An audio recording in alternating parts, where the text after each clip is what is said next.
and Juana. My name is Jean Carmi Puig, ang inyong PRC Accredited Real Estate Salesperson.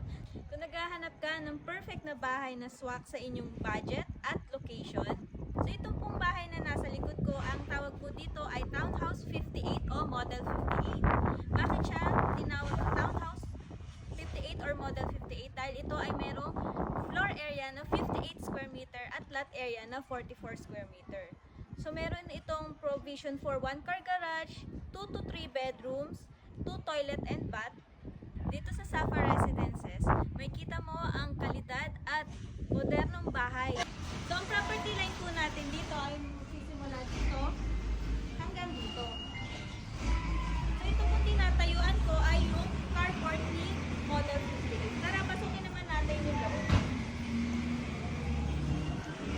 So, ito po yung turnover unit ni Model 58 dito sa Safa Residences. Kung mapapansin nyo, plain cement finish ang walls natin, yung flooring natin ay plain cement finish din.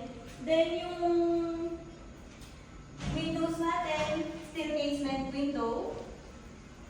So, dito yung living and dining area natin. Yung kitchen countertop naman natin ay plain cement finish lang din. Then, ito naman po yung service area natin sa likod. So, ito po yung service area natin. So, kung may katalikuran po kayo, maghahati po kayo dito. So, ito po yung property line po natin sa service area.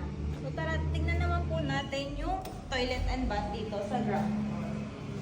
Yan. So, kung mapapansin nyo, plain cement finish lang din yung flooring at yung walls natin. Tapos, kayo na lang din ang magpapalagay ng ceiling sa CR. Pero complete fixtures naman tayo sa CR. So, ito namang hagdan natin, ang base po natin ay semento, then ang handrails natin ay bakal at yung steps naman natin ay gawa sa semento. Tara, akitin naman natin ang second floor.